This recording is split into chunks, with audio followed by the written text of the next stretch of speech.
শাক রান্না করব। আগে চিংড়ি মাছটা ভালো করে কষায় নিচ্ছি,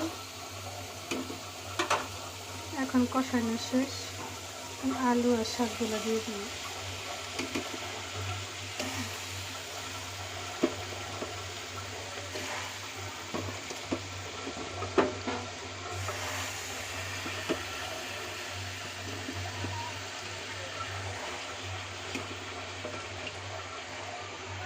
কিছুক্ষণ এভাবে রান্না করার পরে ঢাকনা দিয়ে দেবো।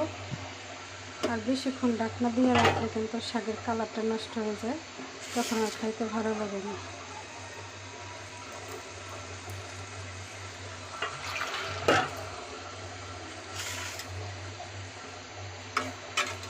এভাবে কিছুক্ষণ থাক,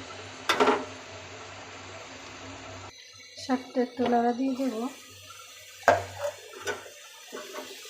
যেহেতু এক হাত দিয়ে মোবাইল ধরছি, আর এক হাত দিয়ে শাক লাড়া দেওয়া যাবে না, সমস্যা হয়।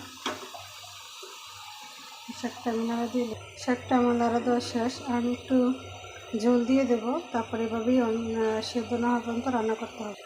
এভাবে রান্না করলে শাকের কালারটা নষ্ট হবে না, খেতেও খুব মজা লাগবে, দেখতেও খুব দারুণ হবে। তো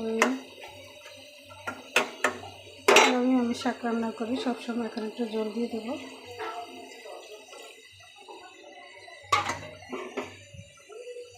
সেদ্ধ হওয়া আগ পর্যন্ত সুন্দর করে রান্না করতে হবে।